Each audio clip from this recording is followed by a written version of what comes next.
They're coming for us. Get them. Get them. They're coming in hot. I got one! Don't get cocky, kid. But it's a Pod Bros podcast. What do you mean it's a podcast? You haven't been shooting?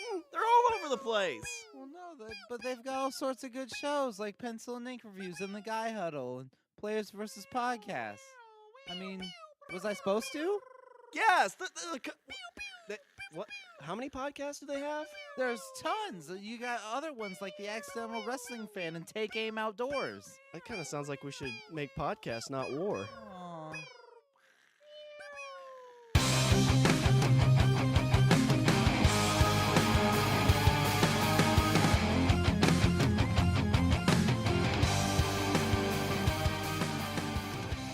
What's up, everybody? I'm Richard. And I'm Sean. We are speaking the language of bromance. Sean, I have found a personal hero, and I want to share this personal hero with you. All right, lay it on me. This is a guy that I read his story, and it makes my heart sing, because you know what this is, Sean? This is a story about a man who was buck the system. Ooh, okay. Like he's found ways to get like free gift cards to Starbucks. Yes, kind of. But I guess, he could buy a whole lot of gift cards to Starbucks. It's like the people who get the Panera card, and the only time they go in there is on their birthday, where they get the free like treat. You get a free treat? Yeah, if you have a Panera card, you just go in on your birthday, you get a free like goodie thing. So you can never go there, but go there that one time each year and get you a little goodie thing, like a little chocolate chip cookie. Really? Yeah. What do I have to do to get a Panera card? Just go in and be like, I would like a Panera card, please. And they're like, sure. You might even get a free thing that's when you sign up. Oh, my God. You'd be like, all right, well, do you want anything to order? Nope, just my Sean, free stuff. You have just solidified yourself as my best friend. You're like, hey, you do this, you get a free sandwich. If I come up with 12 aliases. No, it's not a sandwich. You get like a goodie, like a cookie, or you like one of their baked goods. That's still something, though. I don't get a sandwich? No, you don't get a sandwich for free. Do I get a sandwich on my birthday? No, you get a cookie on your birthday. But no sandwich. No sandwich. Will you make me a sandwich? Yeah, I'll make you a sandwich. Aw. Peanut butter jelly time. Peanut butter jelly time. Anyway, okay. So, Sean, I'm going to take you back. I'm going to take you way back. Way back to the year of 1998. That was a long time ago. It was. It was 20 years ago. Yeah, it was 20 years ago. I was 12 years old, Richard. Oh, Buffy the Vampire Slayer just come out? I was older. Yeah. You old man, you. Now I'm sad. I don't want to do this anymore. 1998. So I was a junior in high school. Yeah, I was a junior. I was 6th grade. Are you really 6 years older than me? I'm 35. You're 4 years older than me. I'll be 36 in May. So, yeah, because I graduated 8th grade in 2000. When did you graduate high school? 2000. Oh, okay. So, yeah, you're 4 years older than me. Okay. So, 98, you would have been a sophomore, junior, depending on the time of year. Yeah. Oh, yeah. True that. Okay. So, in 1998, we're going to talk about a man named Stephen J. Russell. Oh, SJR. Yeah. That's a this good man name. This is a guy that deserves like initials to his name, because like only cool people you use all three names. Cool people and assassins. Yeah. That's who gets three names. Or serial killers. Lee Harvey Oswald. Jeffrey. 3 names. Mark David Chapman. J. Dahmer. John Wilkes Booth. I wonder why that is. Is it just because they don't like you don't want to be like John Booth? Like, wait, are you the guy? No, my middle name. That was 150 years ago. I am not the man that shot Lincoln and then promptly broke my leg. And said something or another about, what did he say? He had like a weird thing he Sic said. semper tyrannis. Yeah, which means what? Do you know? Thou shall not. We shall not suffer tyrants. That sounds right. Yeah. You're Sic welcome. semper tyrannis. Ever thus to tyrants. Yes. There you go. The South is avenged, is what he yelled. And then he broke his leg. Yeah, that was his undoing. That was 6 days after the war ended, too. Right?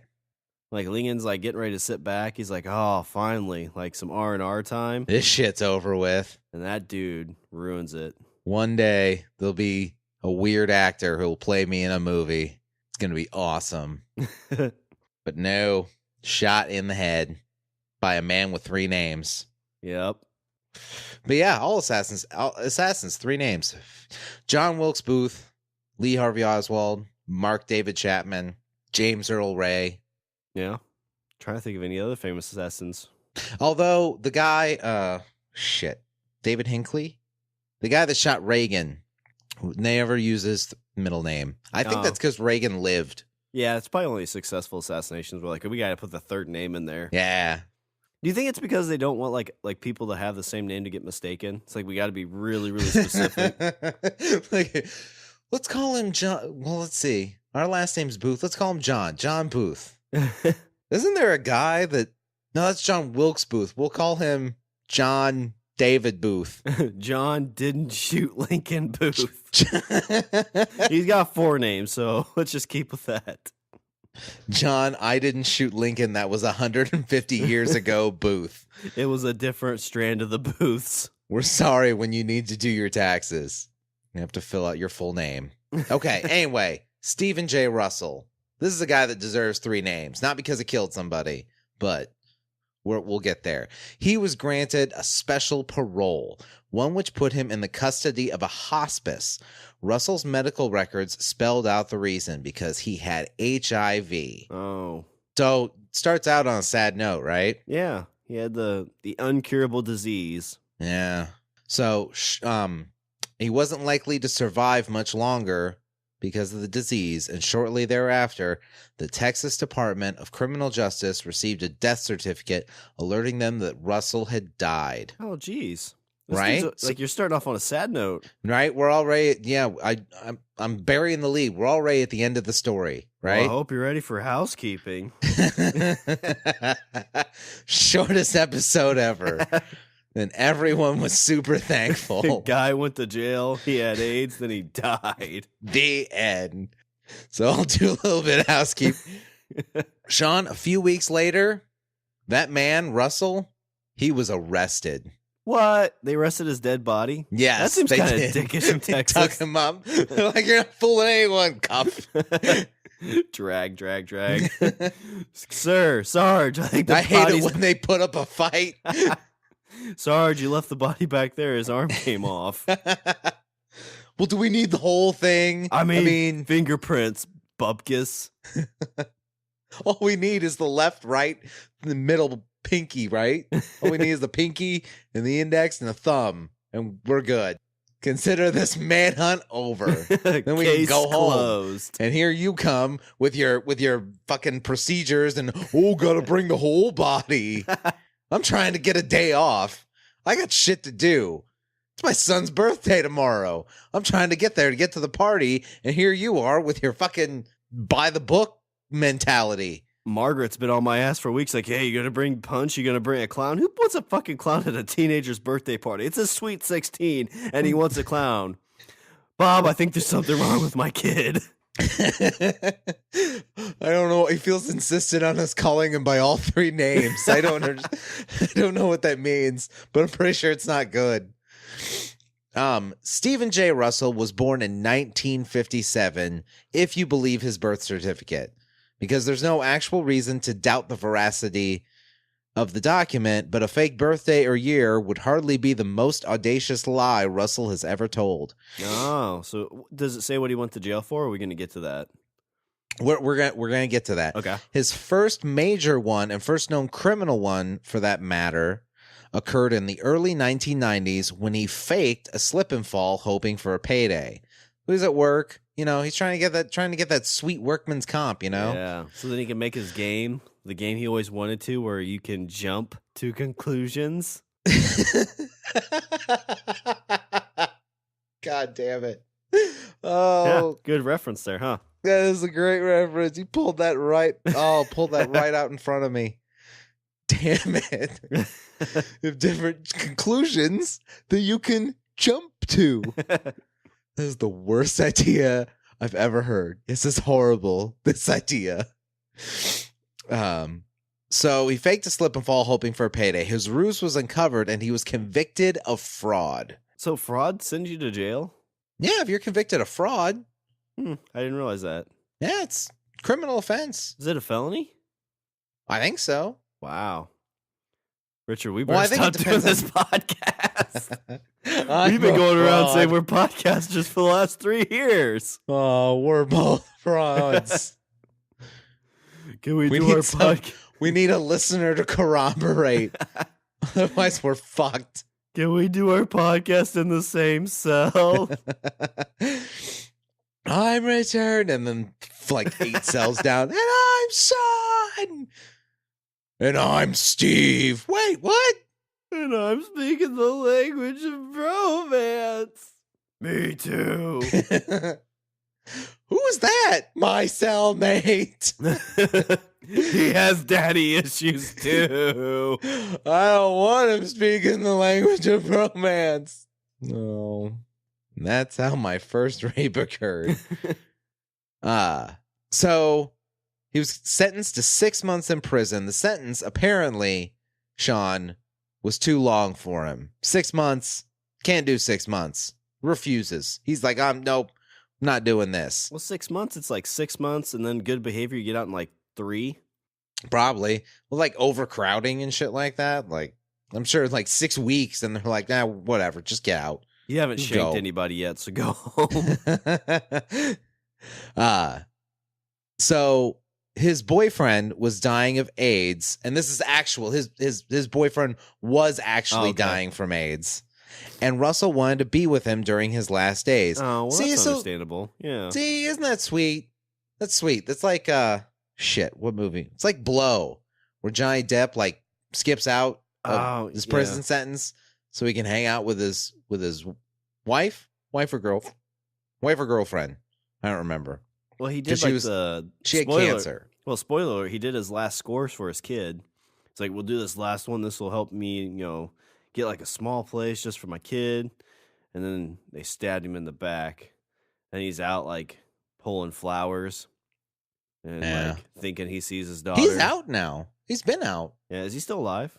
I think so. You mean But he's- Johnny yeah, Depp he's- or the guy he played? Because I think Johnny Depp's going to jail soon too.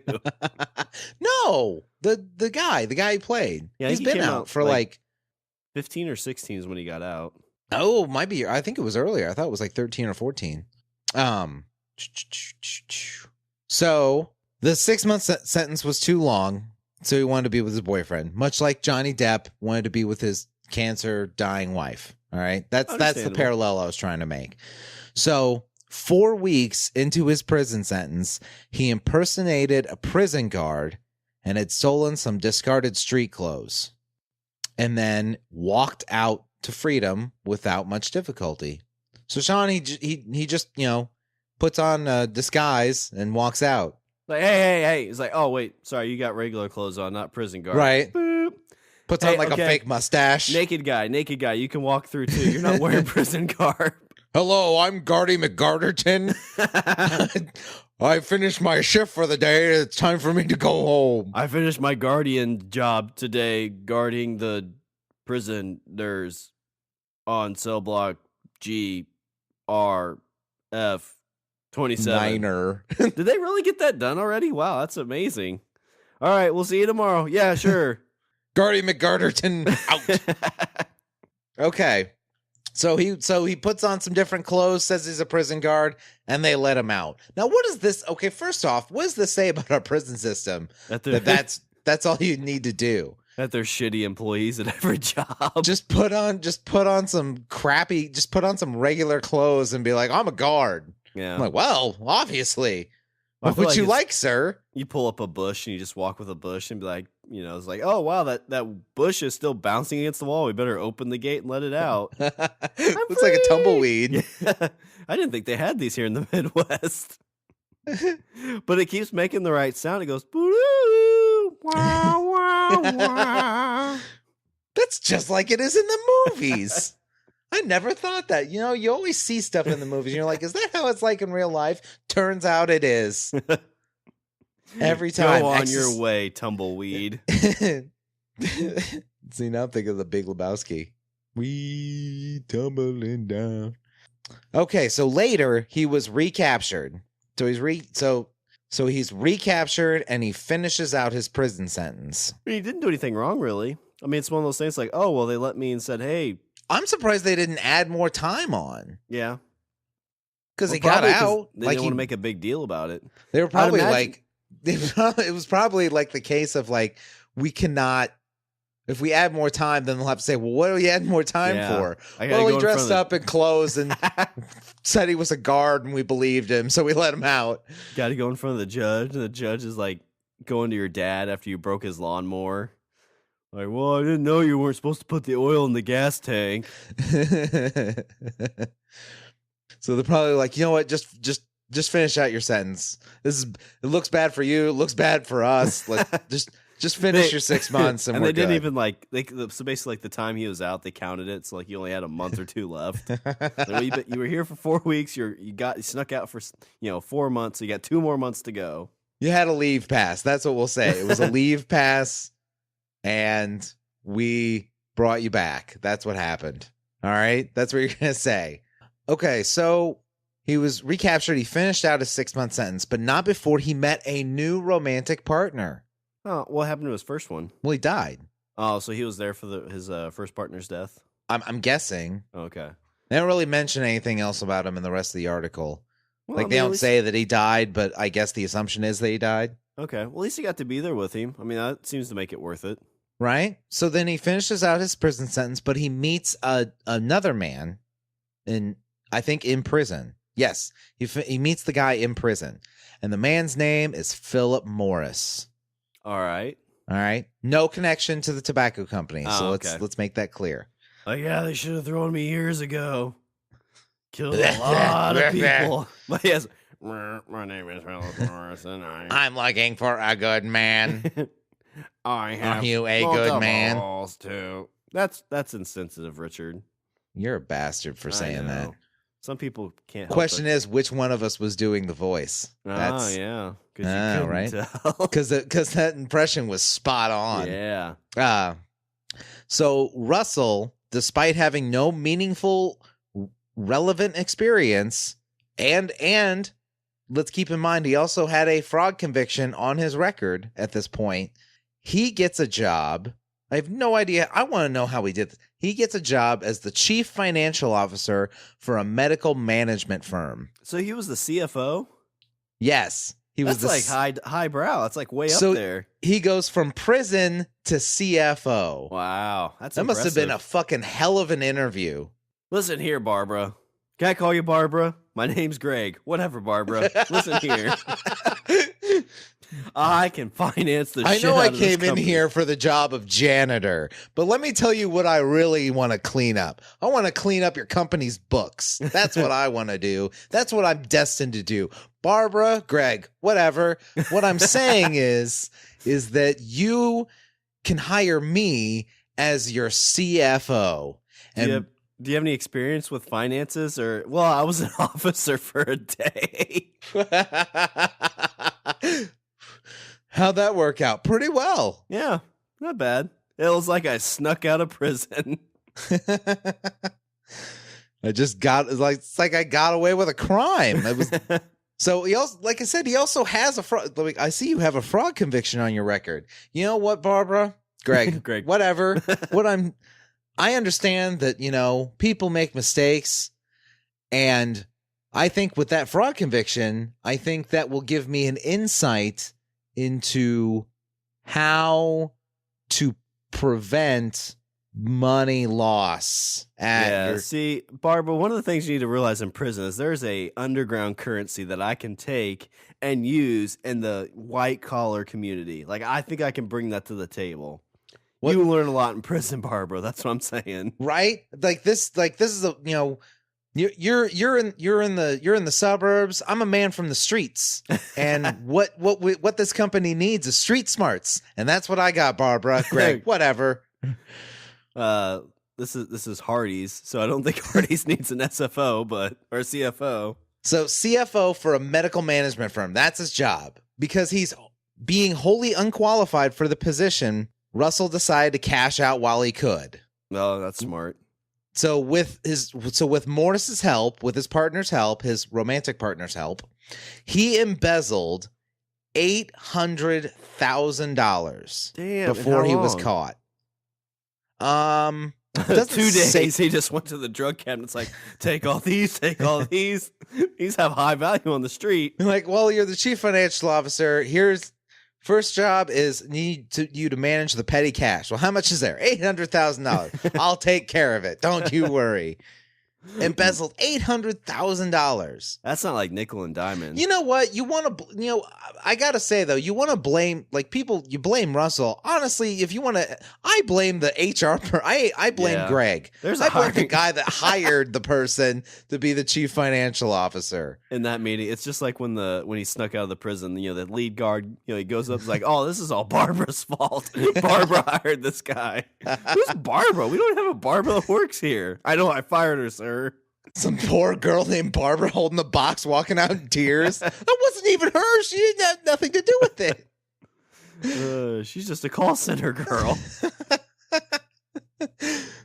That poor woman. She had 3 kids.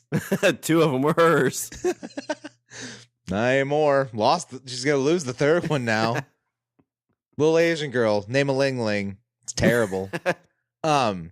So he embezzles $800,000. He is indicted and his bond is set at $950,000 given his obvious escape risk. So he's convicted and he was indicted and they set his bond at $950,000. Now, he probably has money stashed away. Yeah. I mean, at least that's my guess. Unless he spent a lot of it. Right. And also he's got his little Philly, Mr. Phillip Morris. Yeah. Like, probably like helping to work, like hide the money and shit like that. So his bond set $950,000. Because he had busted out of prison before, that's why the bond was set so high. So it looked like he wouldn't see freedom anytime soon, but Russell had an idea. He had a trick up his sleeve. You ready? I'm ready. So he calls the court clerk. The clerk of the court calls her on the phone. On what? They don't get phone calls, do they? No. Oh yeah. No. He's in jail. He's not like in prison. Yeah, but I think you get that many phone calls though, and those would be monitored. Well, maybe this is his one. Oh, or maybe he had a cell phone. Maybe he snuck a cell phone in. Maybe. Yeah. No. This is like 90. They had cell phones in 98.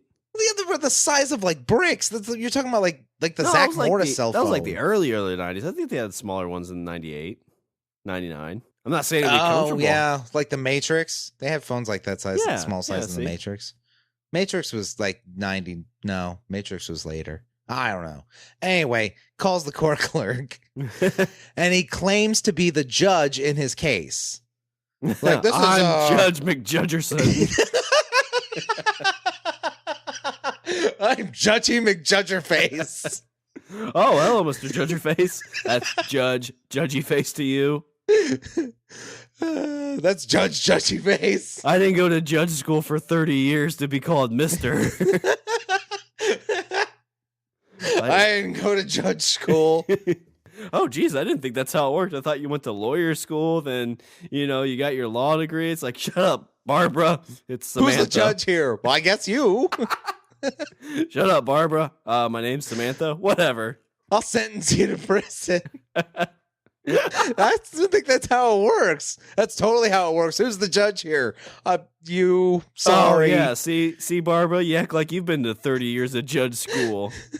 You wouldn't make it a week. Now look here, Barbara. Samantha. Whatever. Anyway.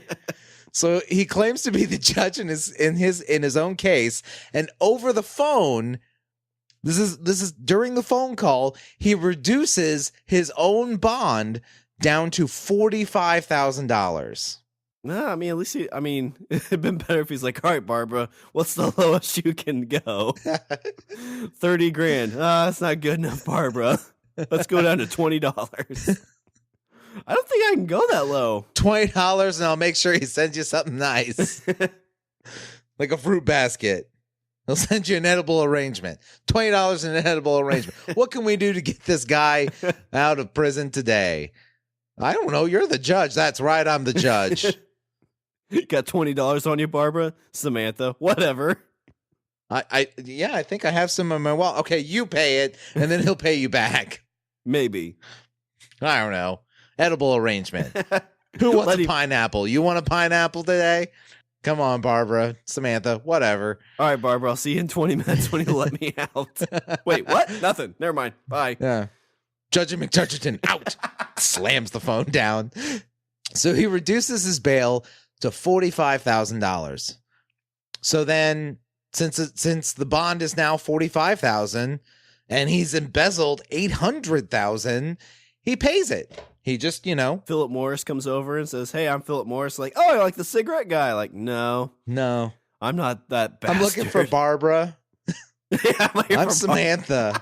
Oh, whatever. Anyway, there's a bond I need to pay. It should be around $45,000. Do you know? He was probably like, it should be like $120,000. Oh well, it says here $45,000, and then Morris is like $45,000. He got it down to $45,000. What I meant was, that sounds exactly right. Let me pay that real quick.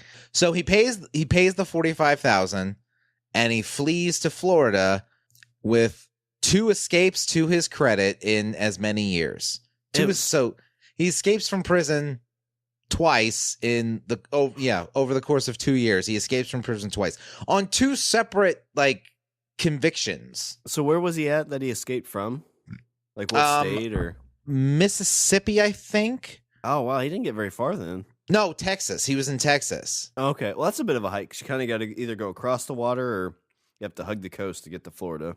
Yeah, so he goes from Texas to Florida. So he tasted freedom for a week. Is that the nickname for Phillip Morris? That's nasty. That's you, sicker. Sickerton. Do I name my dick? I name my dick Freedom. Taste it. Taste that freedom. So he tasted freedom for a week before a manhunt led by some phone taps. So there were some phone taps involved, and then a manhunt led to his recapture. How long was he out? That's the third time? A week. He was out for a week. Wow. So he didn't make it out for very long. No. So he was out for a week. He ditches Texas, goes to Florida. Cops tap his phone, and a week later, he gets caught. He's like, I'm landlord McLordy Face. I need you to pay your rent. We got him, boys. He was brought to trial on the embezzlement charges and was convicted. He was again on his way to prison, this time for a much longer period. So, Sean, this time he was sentenced for the embezzlement charge. He was sentenced to 45 years. Oh, geez. So lifetime, pretty much. So he's at the trial. It's like, I'll stand for Judge McJudgy Face. As he walks in, he's like, Judge Barbara. It's Judge Sampson. Whatever. Point is, I don't think you should send this man to prison. What man? Well, me. I'm. Damn it. I'm Lawyer McLawyer Face today.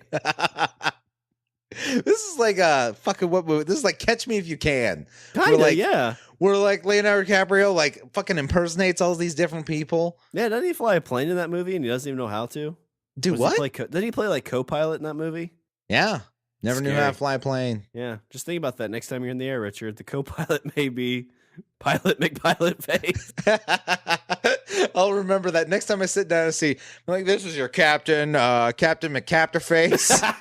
And they'll be like, I need to get off. I have to get off. I need to get off this plane. What seems to be the problem, Barbara? Oh, God, it's Richard. Whatever. It's like a scene from Final Destination. I know what happens. So Morris was also sent to prison, but for a much shorter time period and with a reasonable bail. So this allowed Morris to temporarily avoid incarceration.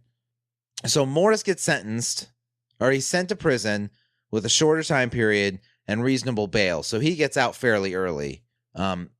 So he didn't really spend hardly any time at all in prison. Russell wanted to be with Morris, so guess what? Oh, another one? It's time to get out, Sean. All right. Okay, so he acted like a guard, got out the first time. Acted like a judge to get out the first time. So those two things work, right?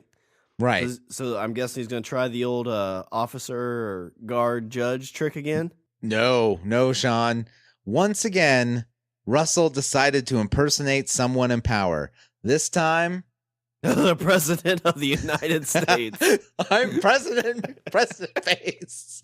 No, Sean, this time he decided to go with a doctor. Okay. I'm Dr. He's Dr. McDoctorface. You ready for this? This is how he did it. Russell procured a bunch of green markers and an extra generic prison uniform. I didn't realize they had like different types. So extra generic, what's that mean? Like an extra one. Like he got another prison uniform. Oh, okay. So he got a bunch of green markers and he got another uniform, like a prison uniform. He used the dye in the markers to make the uniform look like doctor scrubs and made his surprisingly easy escape. Oh God, again? Yes. It's like he shows up with like a paper mache, like he made it in crafts, like one of the stethoscopes. He's walking out all strutting in his green, like it's he like just streaks. puts duct tape, like he makes a doctor's mask out of duct tape and puts it on his face. He's got like the old school, like he's got like a can, the bottom of a can on his head Like a with a soup duct tape. can. Yeah, it looks like the light. Like, all right, Barbara, I'm off the surgery. It's Mark. Whatever. I'm Dr. McDoctorface. I'm Dr. Doctorton, and I need to get out of this prison. I have a surgery to attend. He's like, my beeper's going off, and he holds up like a roll of toilet paper. Beep, beep, beep, beep, beep, beep. You're making that voice with your words, but it looks believable. This Why do looks you smell like official. markers? It's doctor's cologne. You wouldn't understand. I didn't realize they made doctor's cologne. They do, Barbara. It's Cologne. expensive. Well, it's Mark, but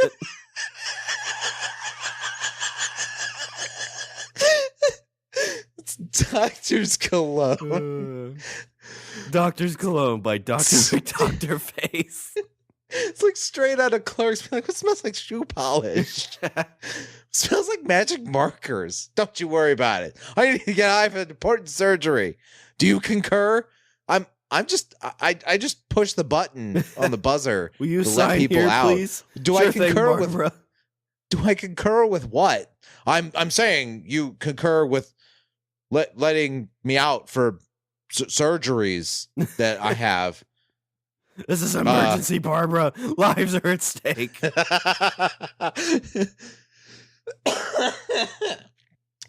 So he uses the dye in the markers, makes the uniform look green, and don't those prison uniforms have like numbers on them? I don't know what they look So like. the guy now, walks yeah. up. So basically, it's the equivalent of him like scribbling on his prison uniform with green marker. I'm like, what are those numbers on the back? Oh, this is my doctor serial number, so that way you can identify me as a doctor. It's like race car drivers. Yo, my patches for all the pharmaceuticals that sponsor me aren't on here yet. I imagine like the weeks leading, like he's on his bed, his cot, and he's like got his legs up, like laying on his belly, coloring. Going, doo, doo, doo, doo, doo. What are you doing, Steven? Art project. You want to work on my art project? Maybe in a few minutes. Hang on, almost done. So despite the fact that Russell was being held in a maximum security prison, he was able to walk right out of the front gate. Maximum security. Yeah. In air quotes. Yeah. Meanwhile, a guy that scribbles marker on himself and calls himself Dr. McDoctorton is able to walk out of the front gate. Apparently, the prison guards and medical staff didn't know each other all that well. Really? Really? Doctor. I know those places usually have to like scan a badge, or you got to have like a visitor pad, like a visitor like thing. Yeah, that's a good point. Especially like this is probably at this point, this is, like 2000, 2001. Like they had that technology. Yeah. He shows up, he's like, beep, beep. Huh, something must be wrong with my badge. Oh, Dr. McDoctorface, that looks like a used roll of toilet paper. Oh, That's my my- mistake. Beep, beep. Gotta go. Surgery. That's just duct tape. I'm extracting a colon from Judgy the president. Judge your face. Barbara, hurry. There's no time to discuss. Let me out. There's no time to lose. You don't want this blood on your hands, do you, Barbara? Oh my God, he does know my name's Barbara, so he must know. Boop. Knew I'd get it one time. Russell connected back up with Morris, and the couple made their way to Biloxi, Mississippi. These guys need to get out of the country. I know, right? Yeah, you'd think it'd be, at this point, they'd be like, you know what, let's just go to Mexico. Yeah, if you still have that 80 grand, you cash it out. 800 grand. Yeah, 800 grand. Yeah, you could live pretty well in Mexico off that. Well, minus 45,000 for the bail they paid. Yeah.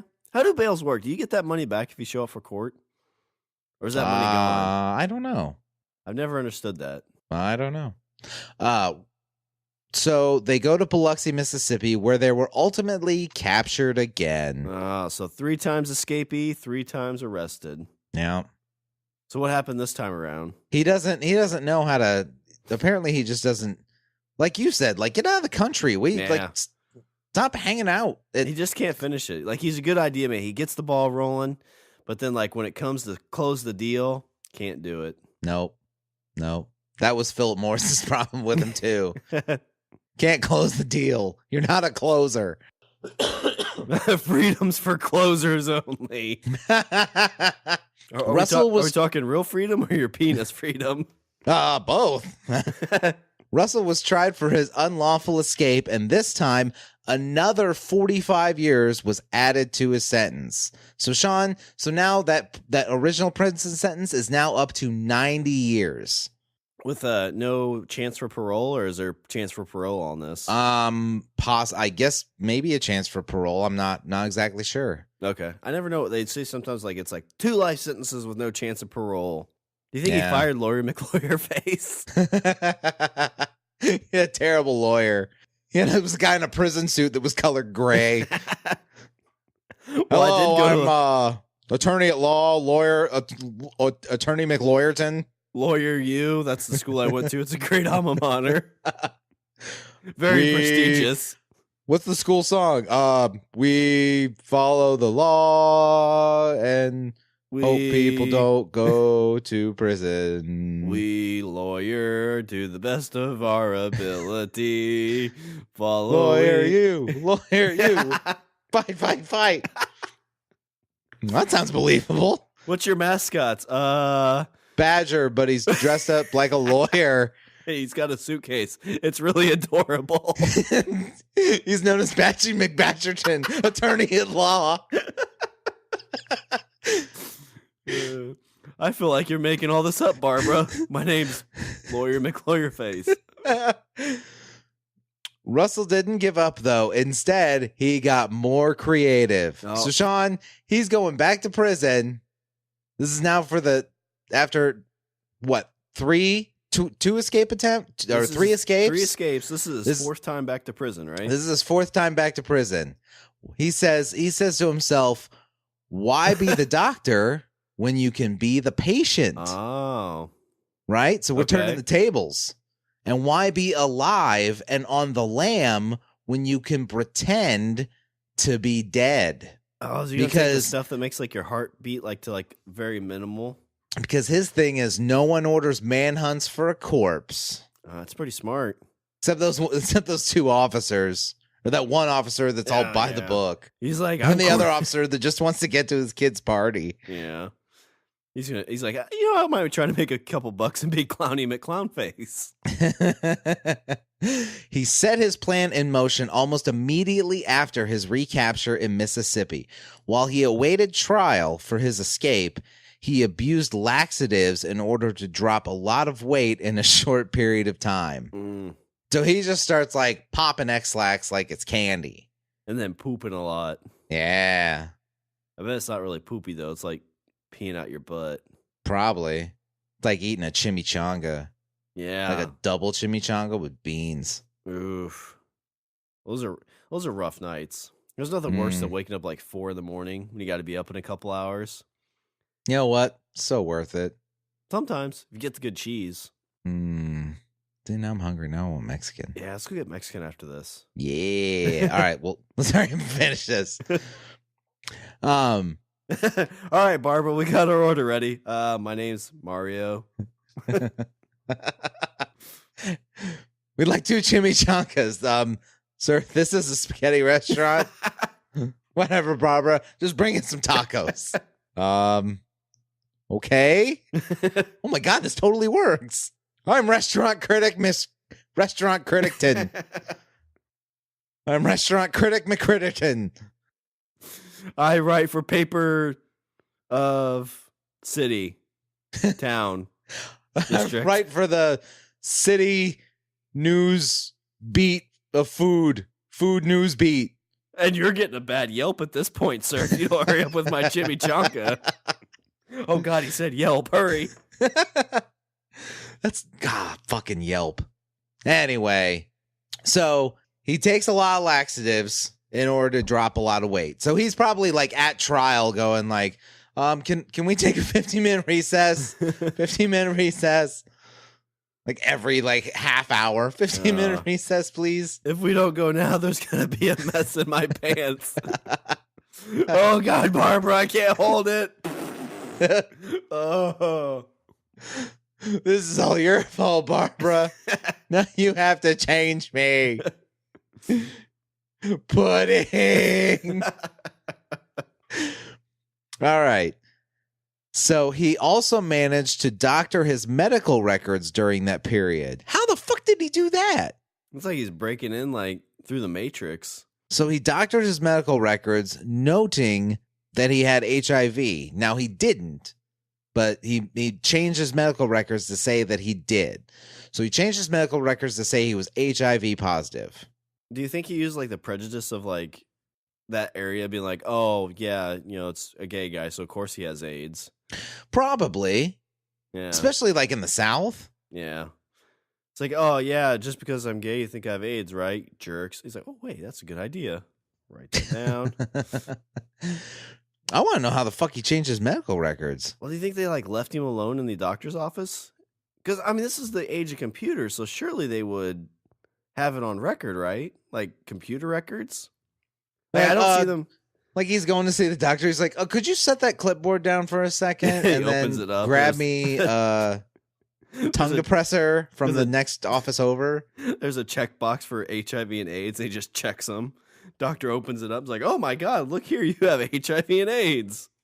And then, yeah, exactly. And then if you're that doctor, you don't bother to follow up on it or test for it or anything. Oh my God. It's like, oh, I guess you're going to be corpsey McCorpseface here soon, aren't you? That's very insensitive, doctor. So, as recounted by a profile in Esquire, looking sickly and with papers to back it up, this is, okay, so at this point, this is March of 98. So all this actually... Oh, geez. So yeah, so everything. So when we started the story, we were at 1998. That was at the end. So all this stuff previously happened in the early 90s. Oh wow. Okay. So now we're at 1998. So maybe clipboard, yeah, maybe papers. So in March of 1998, he was sent to a hospice. What's a hospice? It's basically where they send people to die. Oh, okay. Unfortunately, it's oh, we can't do anything for you. We'll send you to hospice, and there you can. I'm using air quotes. Be comfortable. Basically, it's like an elephant graveyard for humans. Is that where they don't let Simba go? Because yeah, that's where the hyenas live. And by hyenas, it's other lawyers looking and be like, you want to do a reverse mortgage? So in March of 1998, he was sent to a hospice. Given the understandably low security, he left pretty easily and left the state shortly thereafter. Once he was clear of the Texas authorities, he sent a fake death certificate to the Texas courts. Wow. So he gets sent to hospice. He doctors his records, says he has HIV. They're like, oh, well, HIV, you're going to die. Just go here. Yeah, go to the HIV ward. Go to the HIV elephant graveyard. He goes there. As soon as he's there, he's like, oh, walks out the front door. Then once he gets out of the state, he sends a fake death certificate to the court. So that's where we're at. All right. So 1998, he walks out, sends his fake death certificate. Barbara at the county courthouse gets it. It's like, oh, I guess that, what would it be like? Prisoner McPrison face. He's died. Okay. Let's mark his name off here. Except that not everyone believed that he was dead. I feel like, I mean, that seems like a lot of, like, somebody would have to know, like, oh, wait, this dude's, like, screwed us over, like, 3 times. Exactly. I think this is people looking at his history and going, oh, well, is he dead? Yeah. In his case, officials checked to make sure he was actually dead. Well, they do, like, dig up a grave. Well, I mean, there probably wouldn't have been a grave. That's what I'm thinking. He just sent a death certificate. Finding that he was not went off. Oh, wait. In his case, officials checked to make sure he was actually dead, and finding that he was not went off on the chase again. So they go and they're like, the casket is empty.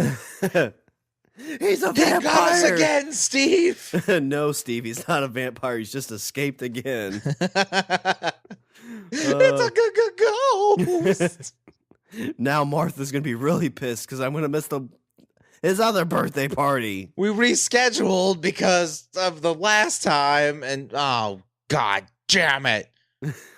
I'm punching this guy in the stomach when we find him. I'm at it. Eventually, officials tracked him to Florida, and he was convicted again of escape. I mean, what do you do at that point? It's like, well, all right, we're gonna add 45 more years to your sentence. So he was convicted again of escape for what was the last time, and it will likely remain the last time too, because he is now serving. You ready, Sean? He is serving a 144-year prison sentence. Yeah, well, I didn't stop him before. 45 for the embezzlement, 99 for the 2 escapes. Even though his crimes, including the escapes, were nonviolent, he spends his day in solitary confinement for 23 hours a day with an hour for recreation and a shower. Oh, wow. I heard that, like, solitary confinement messes with people. I heard that, too. I heard it, like, fucks with your head. Which, I mean, if I had books and stuff and it was light, I'd probably be all right. Just read all day. No. I think that shit would drive you nuts. I don't know. That's what I do now. I'm in a room all by myself. You'd shape a microphone together out of your own poo. Language of Bromance. I'm Sean, and I'm podcasting with podcast face. All right, Barbara, we got a special guest today. Her name's Barbara. My name's Claire. Whatever, Barbara. She brings me the pills. I want to go sleepy night. What do you think? I don't know. What it's just you just doing like 12 voices. What do you think, Barbara? I don't know. What do you think? I think I hear giggles, and each time I get excited, but it's just the guards are like, "What the fuck is up with this guy?" I don't know, but don't go in there. He's already full. He's fooled us 3 times. One time he put on green scrubs. I heard he just drew marker on him. Who the fuck falls for that? Shut up. You weren't there. All of a sudden they open the thing. He's like, oh, what's this doctor doing in here? I gotta go, guys. I got surgery. Quick, let him out. Wait a second. This seems familiar. Oh, god damn it. Oh, almost got past you guys again, didn't I, Barbara? Back in the hole. Okay, bonus fact, Sean. You ready? Ready. In 2009, Russell's story was turned into a movie. Oh, okay. What movie? The movie was called I Love You, Phillip Morris. Oh, I've heard of that movie. It starred Jim Carrey and Ewan McGregor. Yeah, because Jim Carrey plays. Because I think somebody told me about the beginning of this. I don't know if they took it off from that movie or not, but the beginning, I guess, is Jim Carrey just pounding away at some dude. Like right away, you're getting Jim Carrey in full like dude on dude action. Damn. Yeah. That's interesting. I didn't realize that was what that movie was based on. So, according to Wikipedia, the movie made about $20 million in the box office on a $13 million budget, despite the A-lister cast and unique story. In fact, the reason for its box office failure was unrelated to the movie's quality. The AV Club, for example, called it one of Jim Carrey's best performances. So, to answer the question why it failed, the AV Club notes that American studios and distributors were not particularly interested in I Love You, Phillip Morris, despite the presence of superstar Jim Carrey, due to its explicit, if lighthearted, treatment of homosexuality. Really, in 2009? That's what we were still there? Yeah, probably. It doesn't seem like just kind of poking through the trailers a little bit. It doesn't seem like it takes the story you told. Like, it seems like it takes that very basis idea and did something with it, but didn't follow as much as what you just read me. The movie was produced by a French studio and debuted in the U.S. 10 months after its European debut, despite the fact that the actual story occurred in the U.S. and the movie featured American superstars. So, yeah. So then I could you could totally see Jim Carrey playing this dude. Oh yeah. You're like, it's basically like his character from The Cable Guy. Yeah, pretty much, yeah. Like, he just puts on a fake mustache. Yeah, I'm a doctor. I'm a doctor. Like, oh yeah. My name is Perry Mason. Just uses TV names. Yeah, that wouldn't be a bad idea. I kind of want to watch that movie now and see what it failed at. I know, right? I'm a lawyer. My name's Perry Mason. And he's like, I'm a doctor. My name is Hawkeye Pierce. I was trying to think of George Clooney in ER. I was trying to think of that guy's name. Oh, fuck it. Doug Ross. That's it. There you go. Well, Barbara, do you have any closing thoughts on this episode about Phillip Morris? Nothing. If you have the right idea, nothing is impossible. Ah, yeah. Yeah, right? Because this dude walked out of prison. It wasn't like, oh, he dug a tunnel with a spoon or like crawled through the sewer pipes and got poo all over him. This dude walked out of the fucking front gate smelling like magic markers. Not that long after he got there, too. Very impressive. He just called people and pretended to be people on the phone. Damn, Barbara. Took a bunch of pills and pooped a lot, and then sent a fake death certificate. So, perseverance. That's the lesson here. Perseverance. All right, well, let me do a little bit of cell cleanup so we can sneak out of this prison. Visit our website. We're at languageofbromance.com. Follow us on Twitter. We're at languageofbro. Email us at eatthebeaver@languageofbromance.com. Check out the LOB Army intelligence reports. Like us on Facebook. And go out recruit somebody for the LOB Army by getting someone you know to subscribe on Apple Podcast, Google Play, Stitcher, and Spotify. And if you're on iTunes or any of those lovely podcast apps, be sure to rate us, leave a review. You can call yourself Reviewer McReviewface and say whatever you want, because those reviews and everything are so super, super helpful. We love them so much. Remember, you can always check us out on the Pod Bros Network. The network McNetwork face of podcast networks. And if you want to join, if you want to throw a little bit of money in our tip jar so we can become podcaster McPod faces, go to our Patreon accounts, www.patreon.com/language of bromance. All right. Was there anything else before I close her out? No. I think we've said all that's needed to be said. All right. Well, that's all the bromance we have for this show. I'm Sean. And I'm Richard. And I say we eat the beaver. McBeaver face. Beaver face.